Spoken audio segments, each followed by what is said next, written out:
radio stations of Door County, dailynews.com. It's a good news day, and I'm joined by Southern Door School District Superintendent Patti Vickman. And Patti, you were actually part of a pretty select group of people invited to a listening session with Governor Scott Walker. What did you guys talk about? How was that experience? Well, it was a great experience. There are about 30 to 40 of us from all walks of life here in Door County, from business to nonprofits, to farmers, to community members, people from government, and of course people from schools, who were invited by the governor's office to just come in and talk with him about what we felt was really great about Door County and Wisconsin, and also to brainstorm our ideas for things that needed to be changed, some challenges we were facing. I found the group to be extremely passionate about Door County.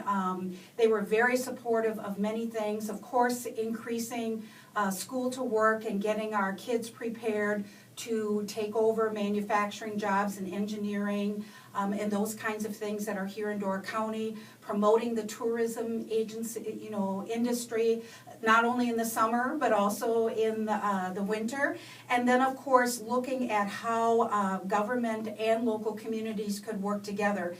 It was very nice to hear that there was very strong support from the entire group about looking at the school funding formula and how it particularly affects our schools here in Door County. We did a lot of brainstorming. The governor just took down all of the ideas, did share a little bit that his State of the State message would be coming up this coming week. But it was a very nice opportunity, very proactive and very focused on what are some things we can all do together. And Patti, you went to a listening session where Governor Scott Walker kind of jotted down some ideas. Then a few days later, gave the State of the State. What were some of the things in the State of the State that stuck out to you in terms of how it could affect how Southern Door County School District can operate?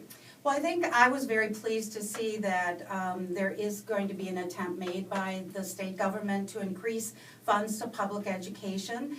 Most of it is in the support of post-secondary options, which is something we definitely need. No longer can students just have a high school diploma and expect to have a good, high-quality paying job. Some of the questions that are out there after the state is how is it going to be funded and is it going to be sustainable? From our school perspective, and of course all the other schools in Door County, with the current school funding formula, we would like to see a little bit more put back into actually K-12 education to help us make up for some of the cuts that we've had to make over the past few years. It really echoed what we talked about in our listening session about the importance of helping our students to realize school to work opportunities, whether it's apprenticeships, it's work study, it's letting them know the power of the different jobs that are available. So there's a lot of options that were put in for high school students for dual credit options and work experiences. I believe we need to start even younger than that, because I think a lot of our attitudes with our parents and our students about what can a child be when they grow up start much earlier than that. They start in upper elementary and in middle school. Student loans, interest being forgiven, or being able to be deducted on the taxes is wonderful. I'd like to see with the Rural Schools Initiative that if a teacher has student loans and they teach for us in rural schools, that maybe those loans could be forgiven. That would be a great incentive.